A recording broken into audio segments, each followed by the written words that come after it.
काय झालं एवढं वरडायला? घाबरलो ना मी. आणि मी घाबरले त्याचं काय? असं चोरासारखे काय इथं येऊन बसले तुम्ही?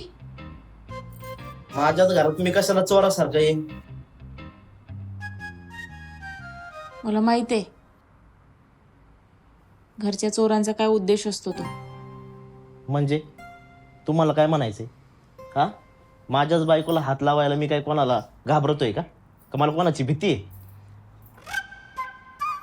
तुम्ही माझ्याशी लग्न केलं म्हणजे काय मला विकत नाही घेतलं?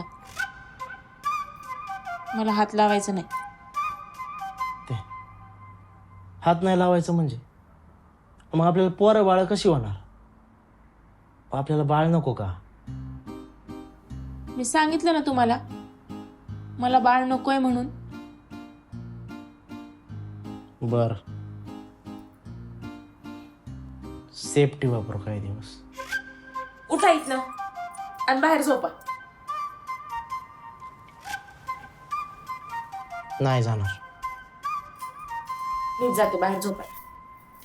आओ, आता तुम्हीच मागाशी म्हणले ना कंडोम आहे का? ते मी असंच बोल, पण तुम्हाला परत सांगते माझ्या जवळ यायचं नाही. तुम्ही झोपा इथं, तुमची बेडरूम असेल. मी बाहेर जाऊन झोपते. आओ, आता आपलं लग्न झालं, आपण नवरा बायको आहे ना. नवरा बायकोने शेजारी शेजारी झोपायचं असतं. तुम्हाला काही येड लागलंय का? हो, लागलंय मला येईल.